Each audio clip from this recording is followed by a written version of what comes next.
Bueno, entonces el día de hoy vamos a dar la segunda parte de este tema que habíamos empezado hace una semana. La semana pasada habíamos hablado de los tumores o astrocitomas intramedulares y nos habíamos centrado principalmente en la decisión de llevar o no al paciente a cirugía y de qué tipo de cirugía presentaba o conllevaba un beneficio quirúrgico en los pacientes, principalmente en los astrocitomas medulares difusos. Ya el día de hoy vamos a hablar un poco acerca de la técnica quirúrgica en este tipo de tumores. Este caso clínico es el caso clínico que mostramos en la charla pasada y recordemos que es un paciente de 13 años con una hemiparesia y tiene esta lesión intramedular, muy sugestiva a un astrocitoma difuso. Ya por la evidencia que mostramos en la charla pasada, vimos como el intento del Gross Total Resection en este tipo de lesiones conlleva a beneficios muy cuestionables desde el punto de vista funcional, incluso desde el punto de vista de la sobrevida y la recidiva. Y hablamos de otras opciones quirúrgicas como la biopsia, la duroplastia, la resección subtotal o incluso dependiendo del plano, porque hasta un tercio de estos tumores infiltrantes y difusos en la resonancia pueden tener algún tipo de pseudocápsula e intentar algún tipo de resección total si es posible.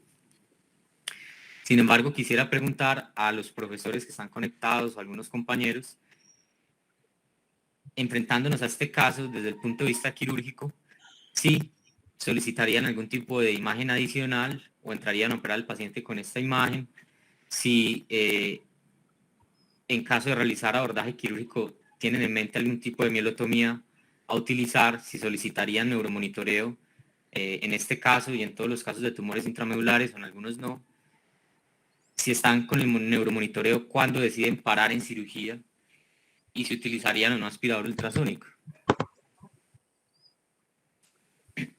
Gracias por la oportunidad que me das, Mauro. Yo no solicitaría ningún estudio adicional. Para este caso haría una mielotomía por la vía media. Monitoreo sí, pero siempre tengo dudas con el neuromonitoreo porque desafortunadamente para mí no ha sido muy útil porque cuando el fisiólogo me dice se cayeron los potenciales, se cayeron, o sea, no tiene como un predictor eh, que para mí ha sido desafortunado. ¿Cuándo parar la cirugía? Cuando no encuentro plano de clivaje o cuando el monitoreo se cae. ¿Cuándo pido el aspirador ultrasónico? Siempre, aunque también para mí ha sido un poquito decepcionante. Y ustedes han visto que yo digo con frecuencia que no hay cosa más inútil que un aspirador ultrasónico. Pero siempre lo pido porque esa es como la obligación, pero creo que es poco útil un aspirador ultrasónico. Listo, profe. Sí, señor. Muchas de esas cosas las vamos a revisar. No sé si algún otro profesor quiere opinar o algún compañero. Pues doctor, aquí desde Bucaramanga, muchas gracias por el caso. Y uno siempre tiene la misma sensación que dice Ignacio, aunque yo pienso que cada vez hay que confiar más en la neuromonitoría. Es cierto que cuando el cirujano está operando y no confía en la neuromonitoría, pues puede ocurrir una catástrofe o está ocurriendo lo que le están diciendo al final de la cirugía. Se perdieron los potenciales y se perdieron los potenciales y uno como que está viendo el plano y dice, pero yo estoy viendo aquí otra cosa. Entonces es como una parte de confianza de esa neuromonitoría y pienso que la neuromonitoría para este tipo de casos tiene una consideración especial en la onda D. No sé si ahora más tarde nos vas a hablar de eso o qué tipo de monitoría sería la ideal. Sí, señor. Que está Ana María, la doctora Ana María Jaramillo, me perdona por decir ahí, pero no, me pareció que la vi ahí en la charla, de pronto ella nos podría comentar acerca de eso. Muchas Muchas gracias. Sí, claro, la doctora Ana María está conectada. De hecho, yo ayer le hablé para resolver algunas dudas y ella me dijo que iba a estar acá en la charla para apoyarnos en cualquier duda o concepto. Bueno, entonces, muchas gracias a los profesores por sus aportes. Vamos a empezar entonces con la charla. Entonces vamos a hablar básicamente de 3 tópicos. ¿Cuáles son los abordajes quirúrgicos a la médula espinal, principalmente centrados en este tipo de patología? Segundo, ¿cuál es la utilidad del neuromonitoreo en la resección quirúrgica, haciendo énfasis en, como nos comentaba el doctor, qué tipo de monitoreo estamos utilizando y cuál es la utilidad de cada uno y cuándo parar en cirugía, que es algo muy importante para nosotros como cirujanos? Y vamos a dar algunas consideraciones de cuándo es necesario considerar que este paciente va a requerir una fusión espinal, principalmente en el futuro, porque son pacientes que desarrollan con el tiempo deformidades espinales cuando lo sometemos a laminectomías extensas para resección de tumores intramedulares. En cuanto a los abordajes quirúrgicos a la médula espinal, ya la anatomía la revisamos detalladamente en la charla pasada, pero es muy importante tenerla en cuenta porque es lo que va a dictar los abordajes que vamos a utilizar, el posicionamiento del paciente y el tipo de resección que podemos llegar a emplear según la localización del tumor. La posición de nuestro paciente va a ser altamente variable y esto va a depender de la localización del tumor dentro del parénquima medular. Podemos tener tumores de localización posterior, podemos tener tumores de localización anterior, central o lateral, y eso va a determinar el abordaje quirúrgico que nosotros empleemos. Usualmente en este tipo de tumores, la posición más utilizada es el decúbito prono, ¿sí? Para los abordajes posteriores, pero dependiendo de la localización del tumor y de la distancia más corta entre la superficie medular y el tumor, podemos utilizar otro tipo de posiciones, como por ejemplo el decúbito supino, que se utiliza principalmente para las mielotomías anteriores de la región cervical, o las posiciones laterales oblicuas o semiprono, que algunos autores han recomendado porque presentan menor congestión venosa, un campo quirúrgico más limpio por la ayuda a la gravedad y menor impacto ventilatorio en el campo quirúrgico. Lo más importante a la hora de decidir la posición es decidir en esa resonancia de forma clara cuál es la localización de la mayor parte de la lesión dentro del parénquima medular y cuál es el nivel que yo voy a intervenir. Debo tener claro que previo a realizar la urotomía, si estoy hablando de un abordaje posterior, debo realizar una exposición subperióstica muy cuidadosa. Esto me va a permitir tener una adecuada exposición de las vértebras, de los elementos posteriores, pero también me va a permitir controlar la hemostasia, tener un campo más seco y limitar la exposición innecesaria de hueso. ¿Por qué innecesaria? Dependiendo del tipo de resección ósea que vaya a emplear. Según el tipo de mielotomía que yo vaya a utilizar, debo exponer más o menos hueso, ¿sí? Lo ideal es que si yo no necesito, digamos, un abordaje muy lateral al canal, como en las mielotomías laterales o anterolaterales, yo no debo exponer la articulación facetaria, que como vamos a ver posteriormente, es un factor de riesgo importante para el desarrollo de deformidad postquirúrgica. Luego de yo realizar mi disección subperióstica, yo me encuentro con los elementos posteriores y dependiendo del abordaje que voy a realizar en la médula, yo puedo realizar diferentes tipos de resección ósea, puedo realizar laminotomías, puedo realizar laminectomías, hemilaminectomías, y el principio básico aquí es realizar una exposición ósea lo suficientemente amplia para que me permita una adecuada urotomía y una adecuada exposición del tumor. En este tipo de tumores, principalmente, hay que tener una adecuada exposición del tumor para minimizar el daño al parénquima medular y para asegurar una buena resección. Siempre, antes de llevar a cabo la urotomía, yo debo asegurar que tengo una adecuada hemostasia, tanto en el plano muscular como en el plano óseo y en el plano epidural. Porque si yo realizo la apertura dural sin haber controlado la hemostasia primero, voy a tener un campo intradural, obviamente lleno de sangre, adicionalmente complicaciones por la entrada de sangre al espacio intradural, como las siringomelia, las adherencias y otro tipo de complicaciones derivadas de esto. Entonces, siempre antes de la urotomía, debo asegurarme de una hemostasia muy cuidadosa. Esa urotomía debe ser lo suficientemente amplia para exponer todos los niveles comprometidos por el tumor, principalmente los niveles sólidos si el tumor tiene alguna porción quística en los polos.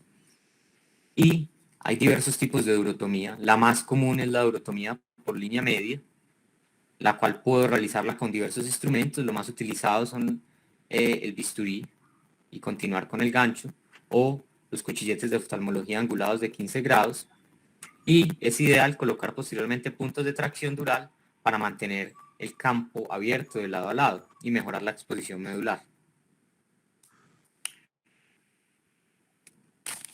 Cuando voy a realizar la mielotomía, yo debo tener claro que en la médula el concepto de zonas no elocuentes no existe. Eso solo existe en el cerebro, y eso que está con los nuevos conceptos neuroanatómicos en duda. En la médula todo es elocuente, por eso yo debo intentar seleccionar la mielotomía que mejor me permita a mí acceder al tumor, es decir, la que me presente una menor distancia entre la pía y el tumor.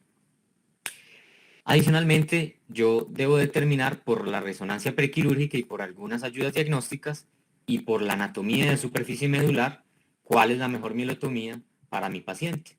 Entonces, dependiendo si yo tengo un tumor localizado centralmente, localizado posterolateralmente o incluso un tumor exofítico, yo voy a realizar diversos tipos de abordajes, mielotomías posteriores, mielotomías posterolaterales o por la zona de entrada de la raíz dorsal o incluso mielotomías piales, como vamos a ver posteriormente. Con este tipo de tumores específicamente, con los tumores astrocíticos difusos, en muchas ocasiones podemos ver este tipo de casos, que la anatomía medular de superficie está totalmente distorsionada. Aquí vemos cómo se ve una coloración azulada y un aumento del volumen de la médula en su superficie dorsal, pero hay una total pérdida o distorsión de la línea media posterior. Aquí vemos cómo por mapeo se puede encontrar la línea media posterior y se ve que está desviada hacia un lado. Entonces, en este tipo de casos es muy importante tener en cuenta que muchas veces las referencias de anatomía de superficie pueden estar perdidas.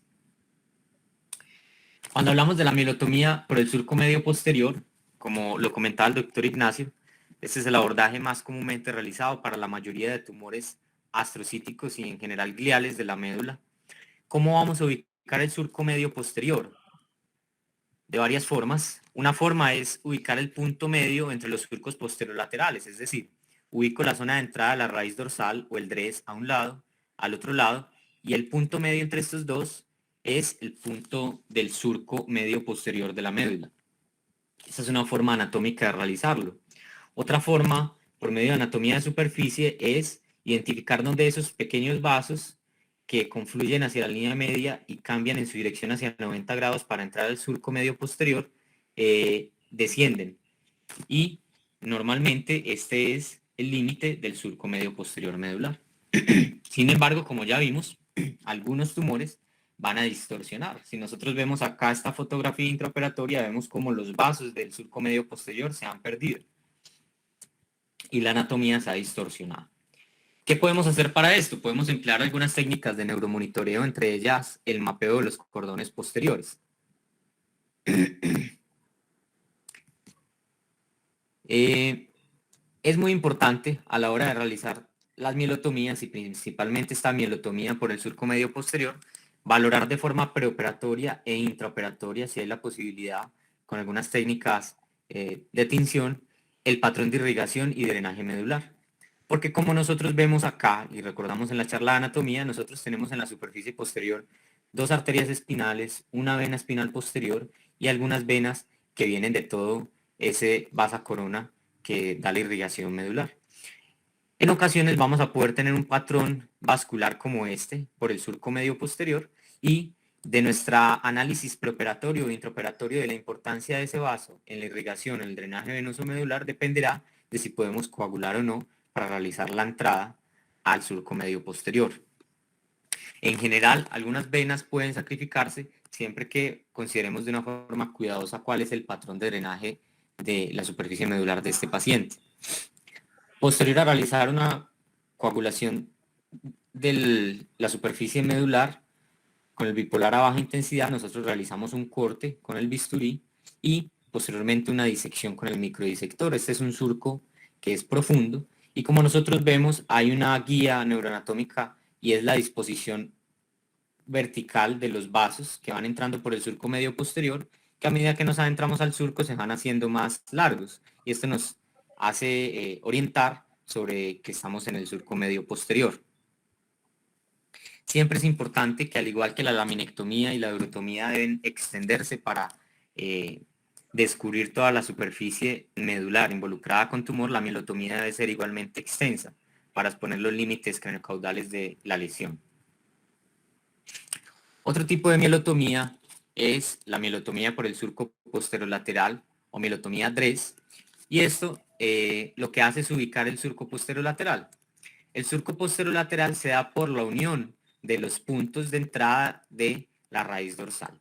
¿Cómo ubico yo el punto de entrada de la raíz dorsal? Es aquel punto que es medial a la arteria espinal posterior ipsilateral y lateral al DRES.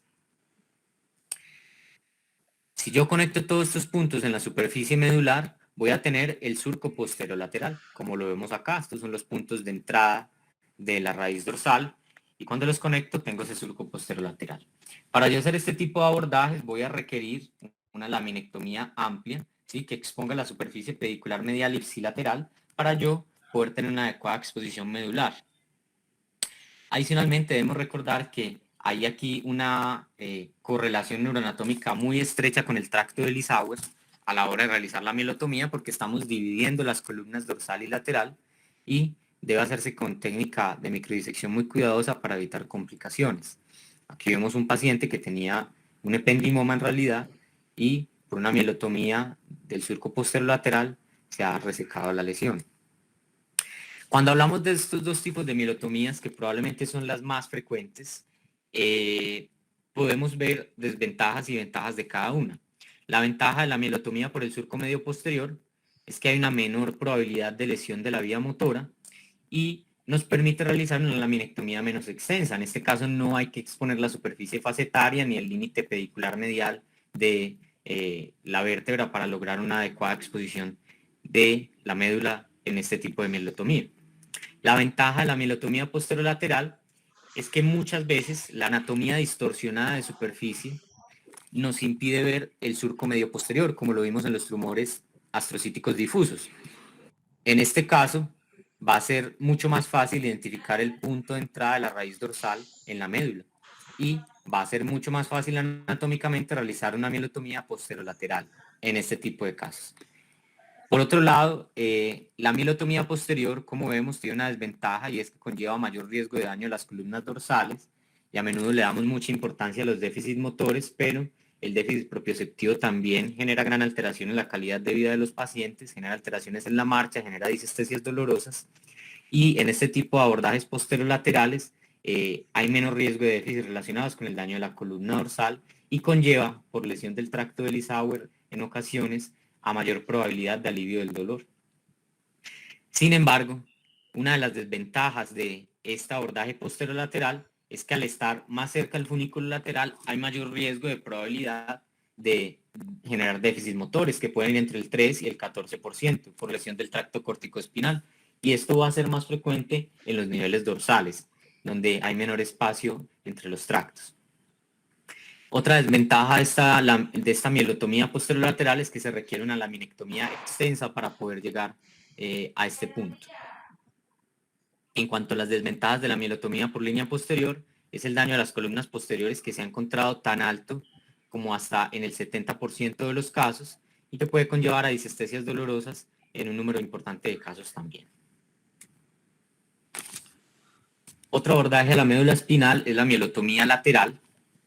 Esta mielotomía lateral podemos realizarla a través de una hemilaminectomía que exponga la superficie pedicular medial ipsilateral de ese lugar y esto plantea una ventaja porque no tenemos que quitar todo el elemento posterior de la vértebra y lo que vamos a buscar es desinsertar el ligamento dentado, que recordemos que es una prolongación de la pía madre hacia la dura madre interna y generar una ligera rotación medular para exponer esa parte lateral de la superficie medular y entrar anterior al ligamento dentado por una pequeña mielotomía. En este caso estamos entrando a un surco que es menos profundo que el surco posterior y menos profundo que el surco posterior lateral. Tiene una profundidad entre 3 y 4 milímetros, y como estamos entrando directamente al funículo lateral, aquí vamos a tener unos riesgos muy importantes, principalmente de hemiparesia, que puede ir hasta el 20%, puede ser permanente o transitoria por lesión del tracto corticoespinal, retención urinaria o incontinencia por lesión del fascículo rubroespinal y disestesias dolorosas. Los abordajes transpiales son abordajes que proponen una mielotomía directa en el punto donde el tumor, que en este caso es exofítico, se reconoce en la superficie medular. Estos abordajes son más utilizados en otros tipos de tumores, como los hemangioblastomas o algunos cavernomas. Sin embargo, también podemos tener astrocitomas, como vemos en esta resonancia, que pueden tener un componente exofítico. Este abordaje, digamos que tiene una ventaja, y es que hace innecesaria una mielotomía extensa, porque usted aborda específicamente en el sitio de intersección entre la pía madre y el tumor, y va aprovechando ese sitio de intersección como un corredor quirúrgico para realizar la resección tumoral. Podemos ayudarnos de otras modalidades de imagen, y esto está tomando fuerza en cuanto a los tumores intramedulares, y son modalidades como la tractografía. Recordemos que esto lo usamos en los gliomas cerebrales, y esta tractografía lo que hace es, por medio del movimiento de las moléculas de agua, teñir algunos tractos y fibras de sustancia blanca que van a estar alrededor de la lesión que queremos resecar, y con ella podemos determinar cuál es la posibilidad de preservación de la función neurológica y la posibilidad de resección de estos tumores. Si nosotros vemos, aquí tenemos dos ejemplos, dos pacientes con astrocitomas intramedulares. En este caso de arriba vemos cómo hay una separación de las fibras de los tractos ascendentes y descendentes medulares. Entonces, en este caso, una mielotomía por línea posterior podría ser una buena opción en este caso. En este otro tipo de tumor vemos cómo las fibras de tractos ascendentes y descendentes están más próximas a la superficie posterior medular. Pero también tenemos este tipo de caso como la resonancia inferior, donde vemos que es claramente un astrocitoma medular difuso, y el tumor está rodeando totalmente todas las fibras, no las desplaza, sino que las rodea. En este caso, vemos como la posibilidad de una resección completa generaría un alto riesgo de déficit neurológico, porque todo el tumor está cubierto por fibras de tractos ascendentes y descendentes. ¿Para qué nos sirve la tractografía entonces? Para determinar la resecabilidad de los tumores con base al recorrido que tienen las fibras en relación al tumor, y esto se correlaciona muy bien con los hallazgos intraoperatorios y con los hallazgos neurológicos posoperatorios. Entonces, si yo tengo fibras infiltradas, como en el caso de la resonancia inferior, son tumores que se consideran resecables con alto riesgo de déficit neurológico y secuelas. Y si yo tengo fibras desplazadas, como en este caso de la imagen A, son tumores que tienen mayor probabilidad de resecabilidad con buenos resultados. Adicionalmente, esta tractografía me ayuda a determinar el sitio de mielotomía óptimo para minimizar el riesgo de lesión nerviosa. Y si yo tengo toda esta información, puedo crear un plan quirúrgico inicial de si voy por una biopsia, por una resección subtotal, o incluso en tumores con buen plano y con un patrón favorable en la tractografía, una resección total. Entonces es una ayuda importante que podemos tener en este tipo de tumores. Ya cuando estoy pensando en la resección tumoral, el objetivo principal de la cirugía es determinar, como nos comentaba el doctor Ignacio en la charla pasada, si este tumor tiene un plano de clivaje o no. Esto va a ser lo más importante porque es lo que va a determinar la posibilidad de resección completa o no y el riesgo de déficit neurológico. Recordemos que a pesar de no ver un plano de clivaje en este tipo de tumores intramedulares difusos, hasta un tercio pueden tenerlo de forma intraoperatoria. En tumores que son encapsulados, principalmente los gliomas de bajo grado, los astrocitomas pilocíticos, el plano es evidente y por eso permite una resección muy buena. Pero cuando yo no puedo identificar una interfaz clara entre el tumor y la médula, no hay papel para intentar una resección total. Ya vimos por evidencia que estos pacientes tienen altas tasas de recurrencia, la sobrevida no se altera y tienen altas tasas de déficit neurológico. En estos casos yo puedo intentar tomar una biopsia para obtener un diagnóstico histológico, o incluso podría intentar una descompresión medular por una resección subtotal.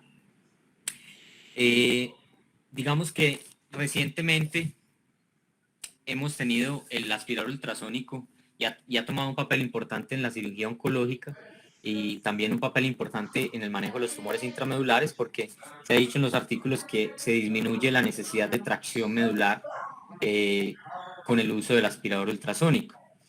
¿Qué se recomienda? Se recomienda siempre ir desde el centro hacia la periferia en estos tumores intramedulares difusos para no lesionar estructuras medulares de forma temprana y siempre estar pendientes del neuromonitoreo, como vamos a ver posteriormente. Sin embargo, hay que tener claro que el aspirador ultrasónico también genera daño en la médula. Y esto es algo que debemos tener. El aspirador ultrasónico genera propagación de ultrasonido y esta propagación de ultrasonido no se va a detener en la superficie tumoral, va a alcanzar la superficie medular sana. Y esto va a conllevar a daño medular. Se ha visto por estudios neurofisiológicos intraoperatorios que el uso del aspirador ultrasónico, incluso sobre la superficie tumoral, genera en ocasiones mayor pérdida de potenciales somatosensoriales y motores que la resección por medio de una disección ROM. Por eso se recomienda el uso del aspirador ultrasónico para eliminar porciones tumorales, idealmente cuando ya han sido disecadas, al menos parcialmente, de la médula espinal, no sobre el tumor íntimamente adherido a la médula espinal, porque esto va a conllevar a mayor riesgo de lesión medular intraoperatoria secundaria al aspirador. Ya es un tipo de lesión descrito en la literatura. En cuanto a la hemostasia del cierre dural, debemos tener claro que una buena hemostasia va a depender principalmente de una resección adecuada.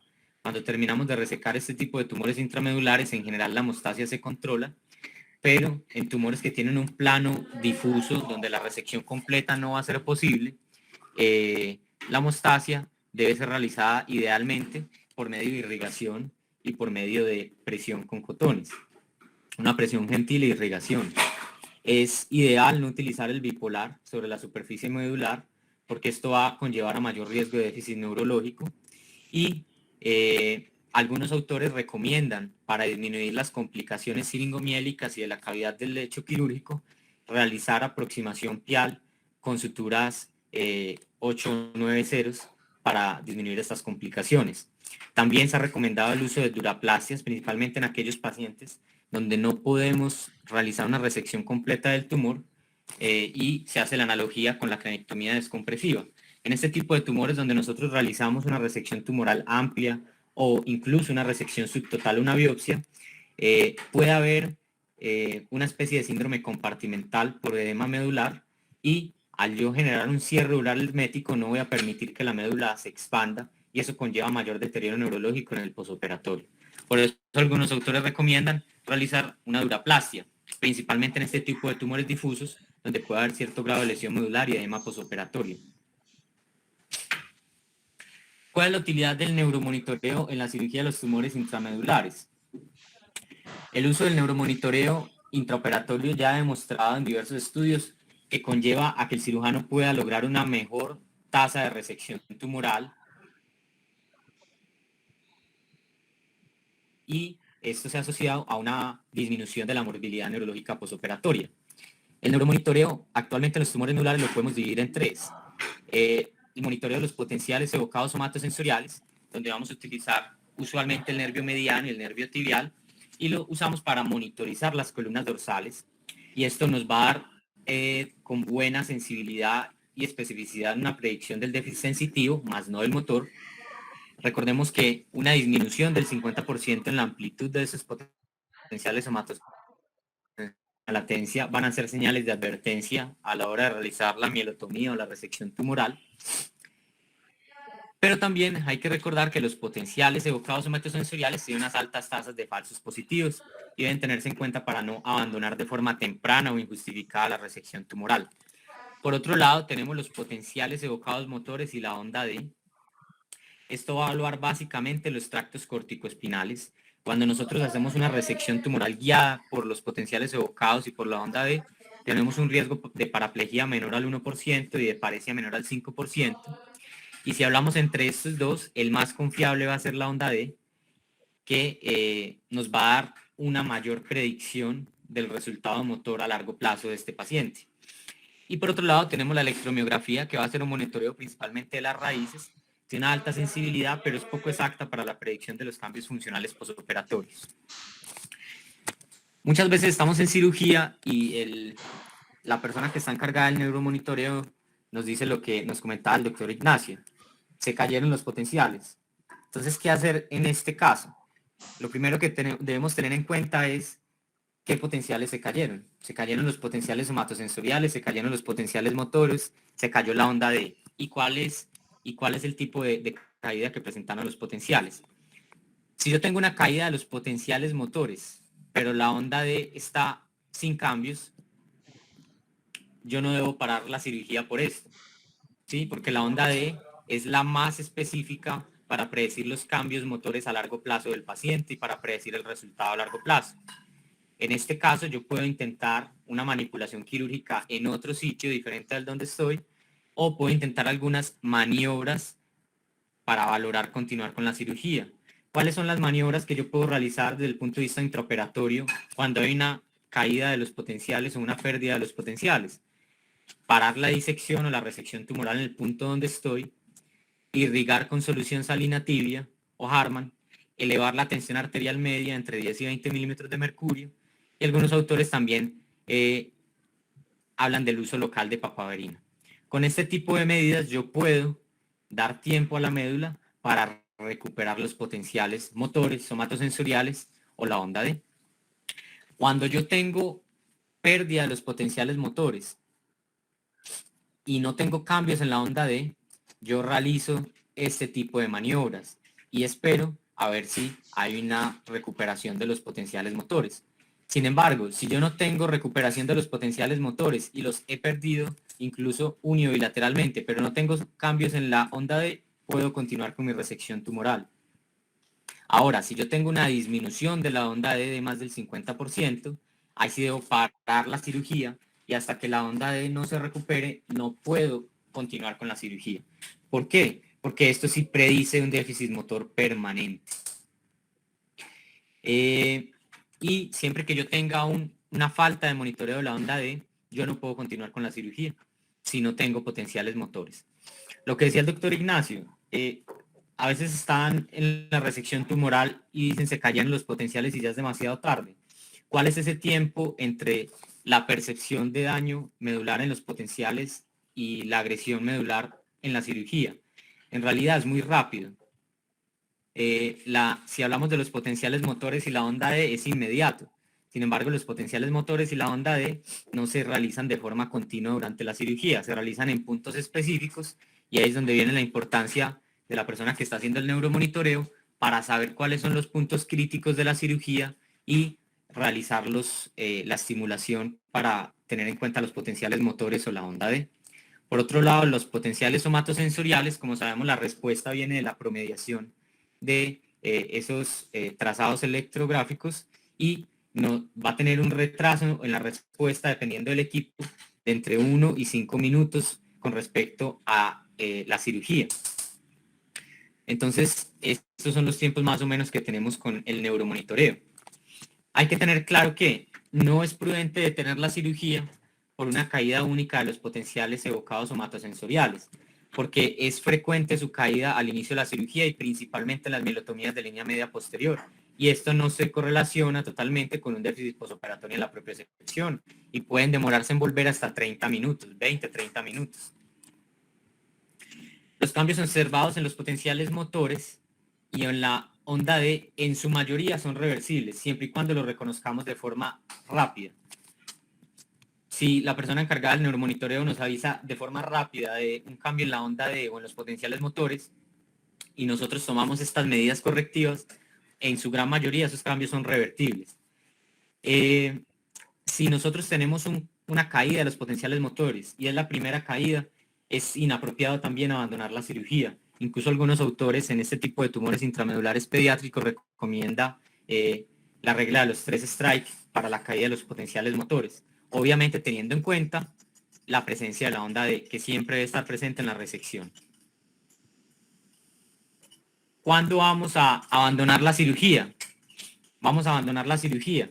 Si tenemos una caída sostenida de la amplitud de la onda D por debajo del 50% de la línea de base de forma sostenida, si tenemos una pérdida de los potenciales evocados somatosensoriales al menos 3 veces, o si tenemos una onda D no monitorizable con unos potenciales motores ausentes de forma bilateral que no recupera con las medidas correctivas.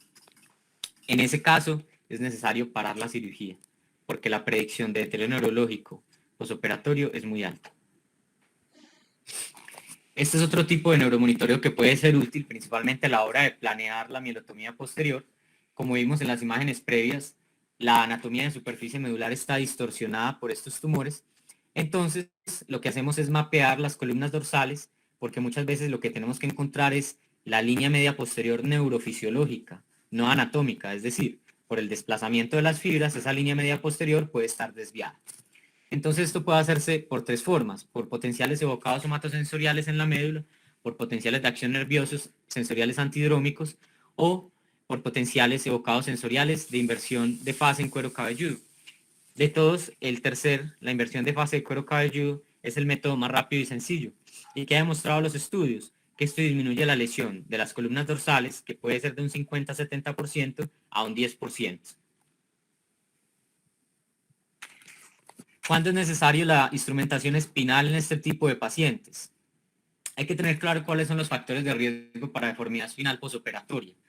En realidad los estudios en esta población son escasos con respecto a la instrumentación, y hay que tener claro que lo más importante es la vigilancia clínica y radiológica estricta de los pacientes que se han llevado algún tipo de resección de estructuras o elementos posteriores para resección de un tumor intramedular.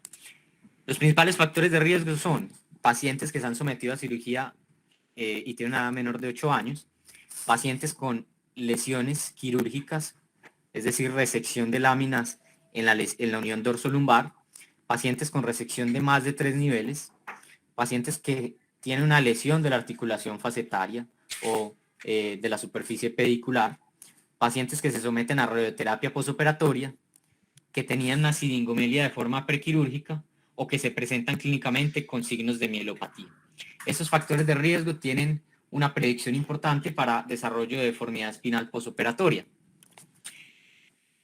¿A partir de qué edad puedo realizar instrumentación en los pacientes pediátricos? Esto es una pregunta que se ha tratado en algunos estudios. En realidad los estudios prospectivos con respecto a los tumores intramedulares son muy pocos y no son exclusivos. En general se incluyen en los estudios pacientes con cirugías postraumáticas, con cirugías por deformidades congénitas, por cirugías con deformidades postquirúrgicas, pero lo que se ha encontrado es que es ideal evitar las instrumentaciones largas, principalmente las dorsales, en pacientes menores de 8 años. ¿Por qué? Porque las instrumentaciones dorsales largas en menores de 8 años, secundario de la inmadurez alveolar, conllevan un patrón restrictivo de la caja torácica y eso lleva a hipertensión pulmonar, falla cardíaca y muerte súbita. ¿Qué tanto es la afectación del crecimiento final de los pacientes pediátricos llevados a fusión espinal? Eso depende del número de niveles fusionados y del segmento que vaya a instrumentar. Si hablamos de la instrumentación occipitocervical, aquí no hay afectación del crecimiento porque en la región occipitocervical no hay placas de crecimiento. Sin embargo, si hablamos de la instrumentación subaxial, es decir, C3 a C7, depende del número de niveles. Si yo instrumento únicamente 2 niveles, y recordemos que la región cervical es la más frecuente en los niños donde se presentan los tumores intramedulares, 2 niveles no conllevan afectación del crecimiento final del paciente, 3 niveles conllevan a un 17% de afectación y 4 niveles a un 21% de afectación del crecimiento final. Cuando hablamos de la instrumentación dorsal larga, recordemos que en menores de 8 años debe evitarse a toda costa. Y lo que han encontrado los estudios es que en menores de 5 años se afecta un 64% del crecimiento final y entre 5 y 8 años un 35%. Y en la instrumentación lumbar la afectación del crecimiento final es muy escasa. Algunos estudios, principalmente en escoliosis congénita, han dado algunas fórmulas para predecir el número de centímetros que se pierde con el crecimiento final a la hora de llevar a estos pacientes a una instrumentación larga. Aquí traigo una de estas fórmulas y es el centímetro de crecimientos perdidos es igual a 0.07 por el número de niveles fusionados por el número de años de crecimiento restantes. Entonces, en el artículo había un ejemplo, un paciente que se fusionó 11 niveles por 6 años de crecimiento restantes por 0.07, tenía una pérdida del crecimiento final de 4.6 centímetros. En general, estos pacientes que son llevados a resección de tumores intramedulares no van a ser una deformidad espinal postquirúrgica temprana ni severa. Son pacientes que permiten un seguimiento por medio de la consulta imagenológico y que muchas veces se puede diferir la cirugía hasta que tengan una edad adecuada para ser llevados a una instrumentación quirúrgica. Entonces, en el caso de nuestro paciente, probablemente una modalidad de imagen de la cual pudiéramos habernos ayudado hubiera sido la tractografía. Lo ideal en todos estos tumores intramedulares es el uso del neuromonitoreo. Paramos la cirugía cuando tenemos una onda D que pierde una amplitud de más del 50% de su línea de base de forma sostenida o tiene pérdida de la onda D con pérdida de los potenciales motores o caída de más de 3 veces de los potenciales somatosensoriales. El uso del aspirador ultrasónico en este tipo de tumores medulares, digamos que está recomendado después de una disección al menos parcial del tumor y no sobre la superficie medular adherida al tumor por el riesgo de lesión medular secundaria al aspirador ultrasónico. Eso era lo que les traía el día de hoy. Muchas gracias. Mauro, muchas gracias. Excelente revisión. Yo no tengo comentarios. Gabriel, adelante. Bueno, felicitaciones al doctor Mauro, muy didáctica charla. Aprovechamos mucho aquí con el grupo de alumnos de instrumentación quirúrgica, su excelente revisión de técnica quirúrgica, detallada, con los puntos apropiados. Quería hacerle una pregunta. ¿Qué utilidad tendrá el ultrasonido que nosotros usamos rutinariamente en este tipo de casos? A veces nos sirve mucho, obviamente en tumores extraxiales muchísimo. Tumores intraxiales es más difícil. ¿Qué encontraste de eso? ¿Qué nos puedes decir? Sí, profe, exactamente es como... Ultrasonido de... Exactamente es como usted dice, la ecografía es una ayuda que se viene usando más o menos desde la década de los 70 en los tumores intramedulares. Es muy útil principalmente en los tumores extraxiales y en algunos tumores intraxiales que tienen una delimitación importante como los hemangioblastomas, los cavernomas, que tienen una densidad, digamos, con respecto a la médula que es diferente, cavidades siringomiélicas. Sin embargo, en los tumores intramedulares difusos, cuando la densidad medular es similar al tumor, como en este tipo de astrocitomas de bajo grado, la ecografía pierde un poco de utilidad. No hay estudios centrados únicamente a astrocitomas. La mayoría de estudios de ultrasonido intraoperatorio hablan de un buen número de tumores y principalmente son en adultos, pero lo que pude revisar es que en astrocitomas pierde un poco de sensibilidad a la hora de ubicar dónde inicia y dónde termina la lesión, que finalmente en cirugía es lo más importante para poder determinar los límites de la mielotomía, de la apertura dural, de la laminectomía. En otro tipo de tumores, digamos los astrocitomas pilocíticos con quistes polares, los cavernomas, incluso algunos gliomas de alto grado que tienen una densidad más diferente a la médula, es muy útil la ecografía intraoperatoria. Yo creo que es en parte, no sé qué opinan ustedes allá, en parte es porque la disponibilidad de un transductor suficientemente pequeño, un palo de golf o algo de esos transductores que son apropiados para la médula, no está disponible. Hace un poco de dificultad en ese diagnóstico, porque nosotros usamos un transductor que no es exactamente ese palo de golf, usamos un transductor de ginecología que es un poco grande, hace luego lo podemos acomodar ahí. Y hay que hacer un poco de presión para ver la imagen y eso podría ocasionar algún déficit, ¿no? Porque la imagen es buena por recomendación de los oncólogos si no hay nada de aire entre el transductor y la superficie dural o medular. Pero yo creo que es una herramienta que si se consigue un transductor apropiado es muy buena incluso para este tipo de tumores. Y creo que lo más resaltable de lo que hablaste del monitoreo es lo de la onda D. tenemos que acostumbrarnos a solicitar monitoreo de onda D en tumores medulares.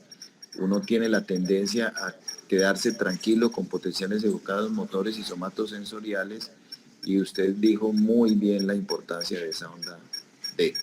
Así que cuando pedimos monitoría para estos tumores, siempre pedir monitoreo de onda D, que no todos tienen esa posibilidad. Si Anita nos está escuchando, me gustaría que Anita nos diera eh, su concepto sobre el neuromonitoreo, pues que es la persona más autorizada para eso. Eso sí. Doctora Lucía, buenos días. Hola, muy buenos días a todos, ¿cómo están? Hola Anita, gusto en tenerte por acá. Hola, profe, ¿cómo Gracias, está? profe. ¿Me oyen bien ahí? 100%. Perfecto. Profe, pues obviamente mi concepto no es imparcial, ¿cierto? Yo pienso que la neuromonitoría es básica en algunas cirugías y la de médula es una de ellas. 100% de precisión no lo tiene ninguna técnica quirúrgica hasta el momento ni ninguna ayuda diagnóstica, pero el neuromonitoreo multifuncional sí reduce los riesgos de complicaciones. Eso está demostrado ya. Para médula, como explicó Mauro, pues tenemos las técnicas básicas que son potenciales somatosensoriales, potenciales motores, la onda D, que tiene unas limitaciones grandes por costos, primer punto.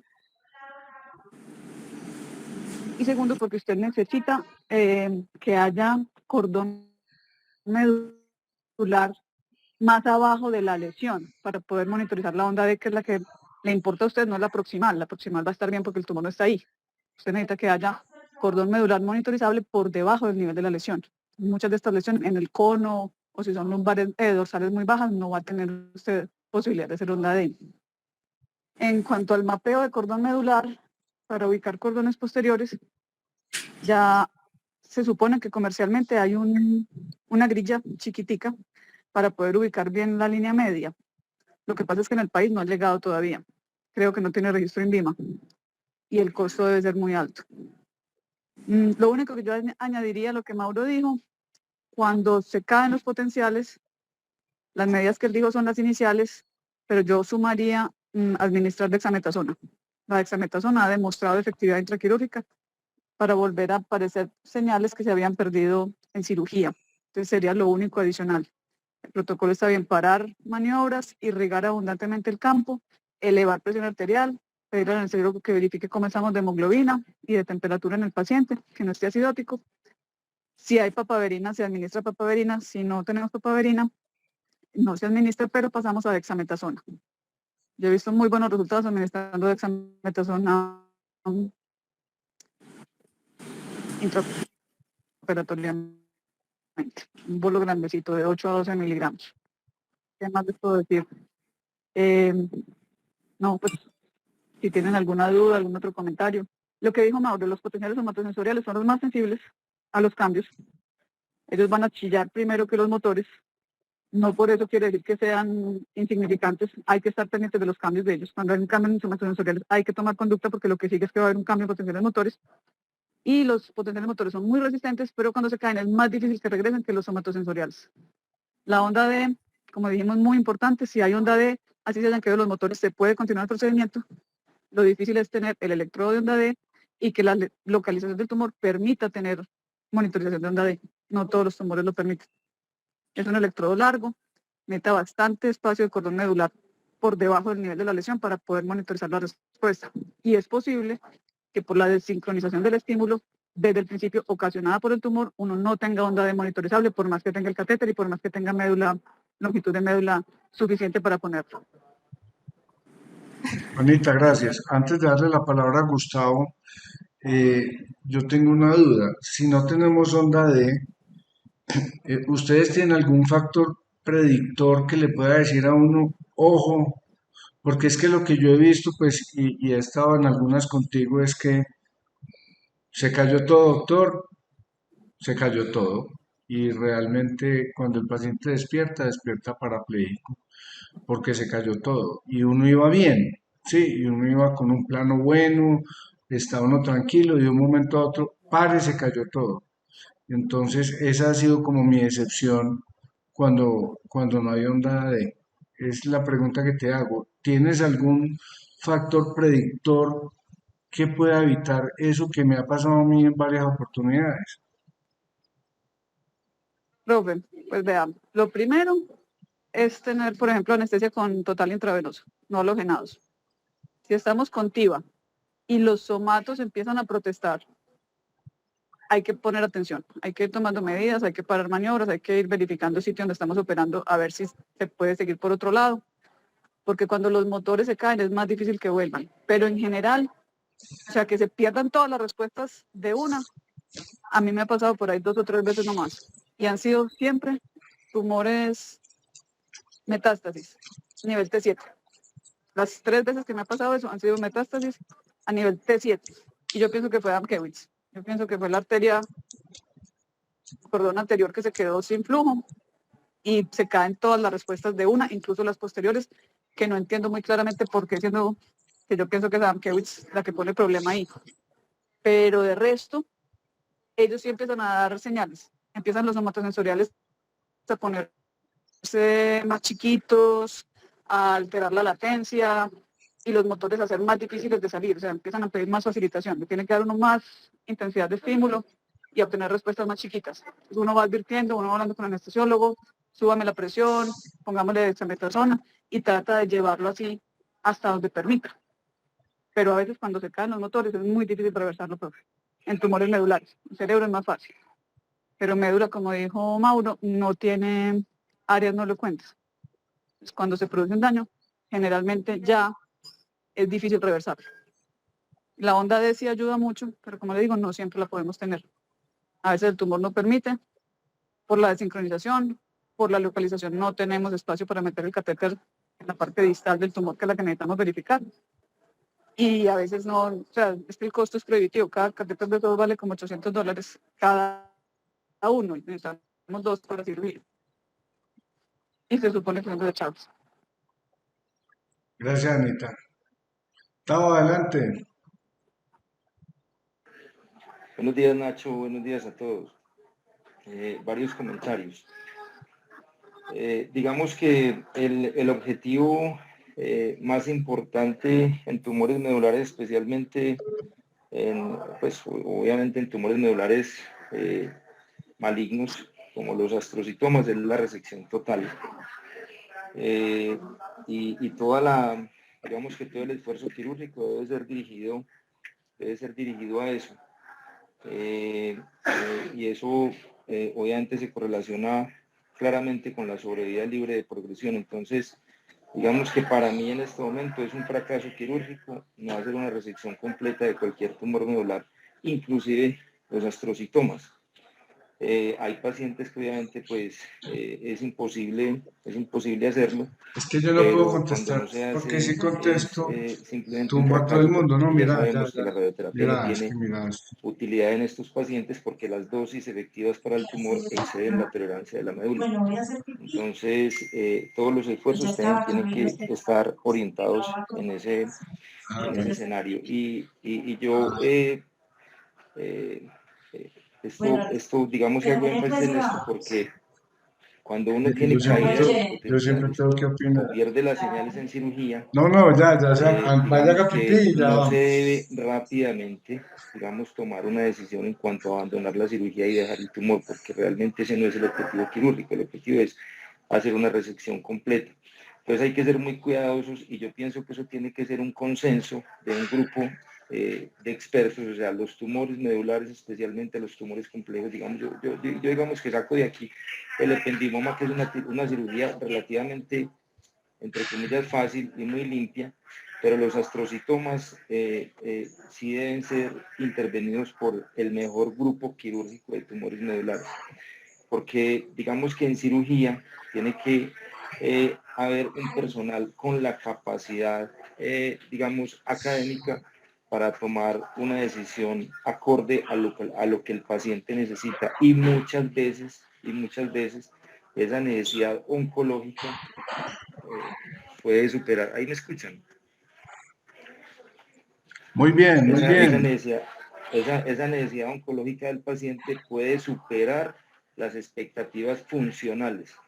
Me refiero a que en algunas ocasiones, eso es mi consideración y también digamos, de grupos donde se maneja un volumen significativo de pacientes con tumores medulares, digamos que la resección oncológica con una frecuencia importante, digamos que implica el sacrificio de funciones neurológicas y eso lo tiene que tener claro el paciente antes de la cirugía.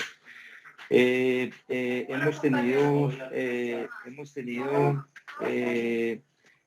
con alguna frecuencia caída de todos los potenciales y eventualmente cuando, como dice Nacho, uno lleva un muy buen plano, pues hombre, me parece que el objetivo no es parar la cirugía. En algunas ocasiones hemos despertado a los pacientes para confirmar algún tipo de lesión neurológica, pero finalmente, como les digo, eso debe ser un consenso digamos, del mejor grupo quirúrgico de tumores medulares para definir si se para o no la cirugía, porque cuando usted en un paciente con astrocytoma grado 2 o mayor suspende la cirugía, eso prácticamente es condenar al paciente a la progresión tumoral. Claro que la radioterapia no tiene la suficiente Que utilidad. ya no están operando, eso se demora. Ahí Yo un iba, tema que ahora me llaman importante para el porque seguimiento otro tema importante para el seguimiento de los tumores medulares y es la instrumentación. ¿Me estás llamando? Yo Ah, evito yo Adrián. iba, instrumentar ¿qué? Adriana me está llamando. al máximo los Sí, ya. pacientes con tumores medulares porque eso definitivamente altera Sí, mucho el seguimiento oncológico. Y cuando eventualmente tengo que instrumentar pacientes, entonces hago instrumentaciones muy largas, evitando poner instrumental en el área medular donde está ubicado el tumor para hacer un seguimiento adecuado. Pero, por ejemplo, inclusive en áreas transicionales, yo prefiero hacer instrumentaciones diferidas, así eventualmente me toque corregir alguna deformidad para poder hacer el seguimiento oncológico adecuado a los pacientes, que en estos casos es fundamental, especialmente cuando uno piensa en alguna reintervención. Recuerden que cuando un paciente, por ejemplo, tiene un ependimoma y el ependimoma recidiva, la primera, digamos, la mejor conducta no es irradiarlo, sino volverlo a operar y continuar el seguimiento, especialmente en ependimomas clásicos. Otro tema importante que desafortunadamente nosotros no lo tenemos aquí disponible y que Mauro de pronto no, bueno, Mauro no habló de eso, es las ayudas con fluorescencia para la resección de los tumores, especialmente los astrocitomas, especialmente los tumores de alto grado, que es el ácido aminoleucínico o el 5-ALA, que de alguna forma en algunas series ha demostrado que aumentan los porcentajes de resección.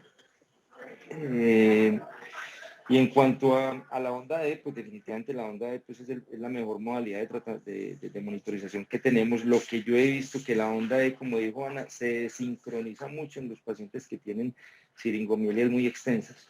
En esos pacientes uno ve que la onda E no tiene tanta utilidad como en los pacientes, por ejemplo, con astrocitomas. La onda es muy buena en astrocitomas, en ependimomas, o por ejemplo en hemangioblastomas que usualmente hacen las siringomielias de todo el cordón medular, así sean lesiones muy pequeñas, la onda a veces pierde valor porque se desincroniza y uno no tiene como un registro distal tan favorable.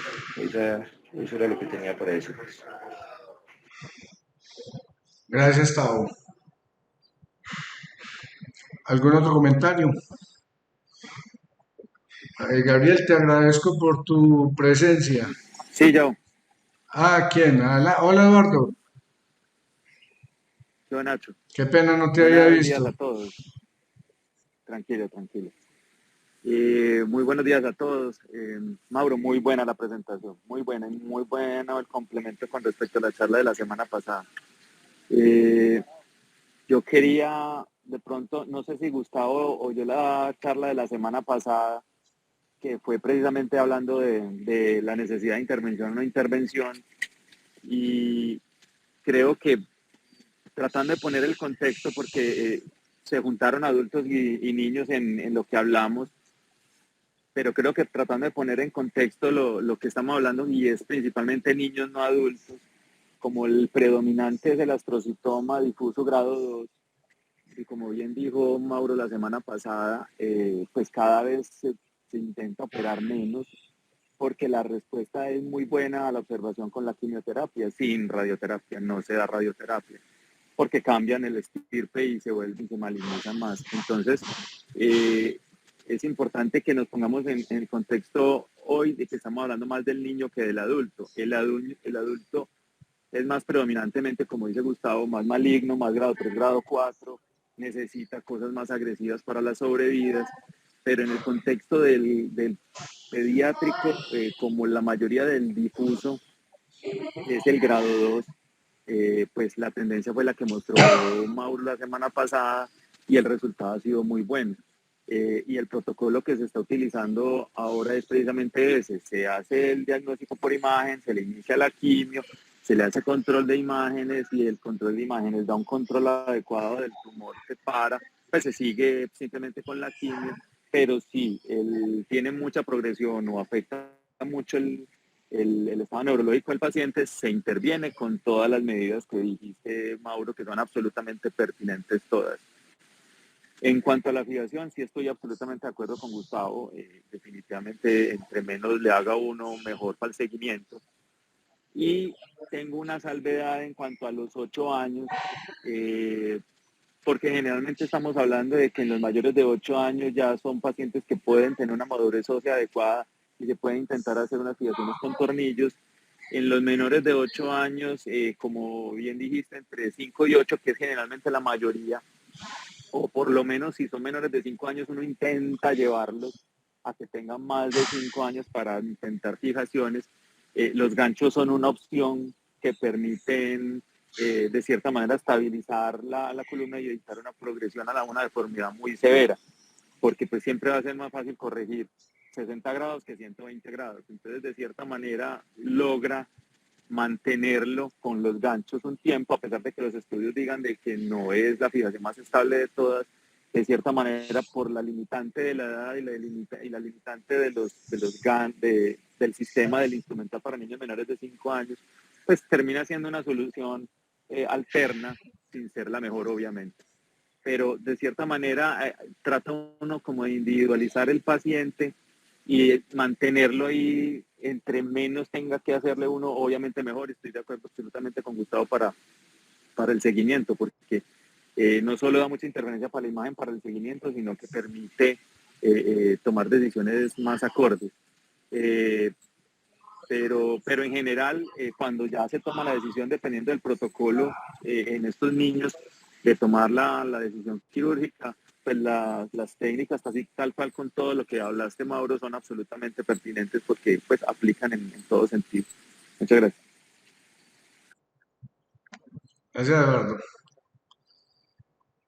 Bueno, felicitaciones a Mauro, una muy buena revisión. Les deseo un feliz día. Gabriel, gracias por acompañarnos desde Bucaramanga. Acuérdate que las charlas las subimos al canal de YouTube. Feliz día a todos. Bueno, un Gracias, gusto. profe. Está muy bien. Hasta luego, profe.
estamos